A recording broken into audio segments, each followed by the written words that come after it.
皆さん、こんにちは。団地だけど女子です。名前は女子ですので、女性と間違いしないように女子と呼んでください。Hello everyone, my name is Dinesh Joshi and I'm from the country called Nepal. It's a small country lying in between India and China. This is the highest mountain of the world, the name of which is Mount Everest. And we got the birthplace of Lord Buddha, called Lumbini in Nepal. I was born in a remote village in Bajang district of Nepal. My hometown looks like this, and this is the school where I spent my childhood. At the age of 10, life drastically changed for me. It is because I was awarded the scholarship from the government of my country after passing the nationwide examination. This was the school built by the government of my country in collaboration with the British government. In this country, I stayed in a hostel for about 9 years. During my stay, I met with friends from different facets of Nepalese society. It is there where I learned more about my own society and about my country. Then I came to Japan for my higher studies.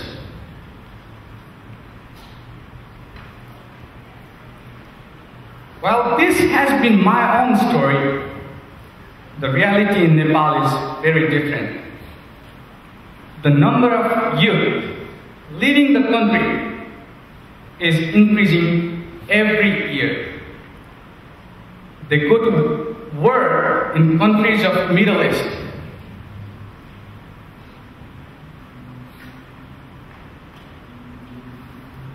More than 1,500 youth like me leave the country on a daily basis. They work for about 12 hours in a day, 365 days in a year, merely to earn about 20,000 Japanese yen. Some of my relatives now are working in Malaysia. Others are having a hard time in Qatar.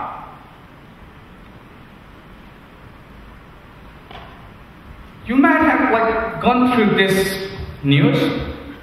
There was a documentary about a Nepali teenager who died in Qatar a few weeks after his arrival there.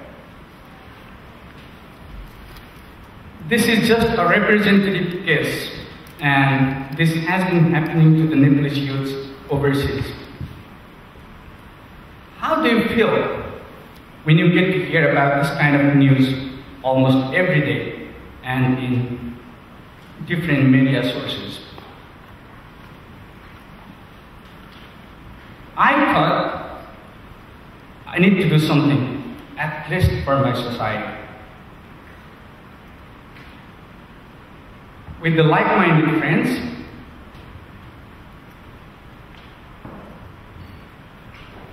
we thought of establishing an NPO. The mission of our NPO is to pay back to our society. We chose the name Ume Nepal Trust. Yume in Japanese means dream, right?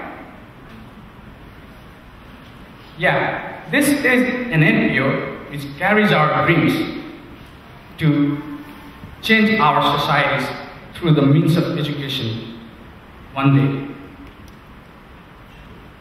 And the name also tells that if you and me work together as a team, we could contribute towards making the Nepalese society better in the future. It also got a symbolic meaning, and that is, we were born in Nepal, and then we happened to come to Japan to pursue our higher studies. So you here symbolizes Japan, and me here symbolizes Nepal. And by saying pay back to society, we are not just trying to pay back to the Nepalese society, but we are also trying to pay back to the Japanese society, no matter what extent we can. We focus on school building. School building may sound very vague to you, but let me clarify that we have defined school building into hard part and soft part. By hard part, what I mean is we actually build school. We do not just construct a building, we construct the culture therein. And by soft part, what I mean is we do things other than building the schools in the already established schools. In the year 2011, we built our first school. It was in a remote district in the eastern part of the country.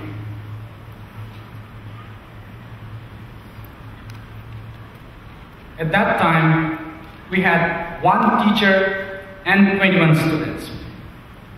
Let me tell you something about how we established this school. We used to be the students back then. We used to do part-time jobs in Tokyo. But we had a strong desire to establish a school. And to fulfill our desire, we used to organize curry parties. We used to organize charity barbecue parties. And we used to organize some movie shows. We used to raise funds. And finally, we were able to establish our first school. It was made up of bamboo. Why bamboo? Because it was one of the readily available local resources, and we thought using bamboo would be one of the cost-effective strategies. We had nothing. We just had a hope and a dream of making it bigger one day. Time passed by. The number of our well-wishers increased. Thanks to our donors, we have been able to replace the same bamboo-made school with a highly equipped school now. Although the full construction of this school has not been over, I can proudly say that the number of students has increased from 21 to 105, and the number of teachers has increased from 1 to 7, just in about a year. It is not only about the school building that we have been focusing on. At times, we also send well-trained teachers from the capital city to teach in the public schools in remote areas. We distribute the stationaries. Sometimes we take a team of our Japanese friends to the remote areas and we distribute computers to the local schools. We take our Japanese friends to do some volunteer works in Nepalese schools. We help them organize some volunteer activities, and we also help them find internship opportunities in Nepalese schools so that they get to understand the educational reality over there in a better way. And most of the times, they have been saying that it really has been one of the life-changing lessons for them. The question that you might be asking me right now is, why do we do all of this? And why do we have to do all of this? There are a few answers. The first one is being born in a family where my grandfather spent half of his life, about 34 years of his entire life, in educating the remote area. And looking back onto my own self, being born in a remote village of Nepal and then coming all the way to Japan, I know the true value of education. The second thing is, remote areas in Nepal have been left behind in many ways. I have have heard the local people complaining that there are several NGOs, INGOs, supporting the schools in big cities and the periphery, but they never look into the remote areas. That is the reason why we focus to do our activities in the remote areas first. The third thing, as I said earlier, I was a scholarship student for 9 years, and my country invested so much on me, and it is expecting something out of me. And with this realization, I believe it is time for me to pay back to my country, starting from my own society first. Last but not the least reason is, if me and my team start doing something in our societies, from this particular experience, I would like to send a clear message to other fortunate youths of my country. If we aspire to do something, we can. If we dream of doing something, we can achieve it. So I would like to send a clear message to other fortunate youths of my country to contribute something from their part into their societies, so that we do not have to blame the government all the time to do things for us. To conclude, what I would like to say is, we are doing all of this, no matter whether we are focusing in the hard part or soft part of school building. All we are trying to do is, we are trying to pay back to our societies. Finally, my message to you, the future leaders of Japan, is sometimes you might be feeling lazy to do your homeworks. Sometimes you might be feeling like missing your classes. Please remember the fact that there are 57 million children in the world who never had the chance to go to school.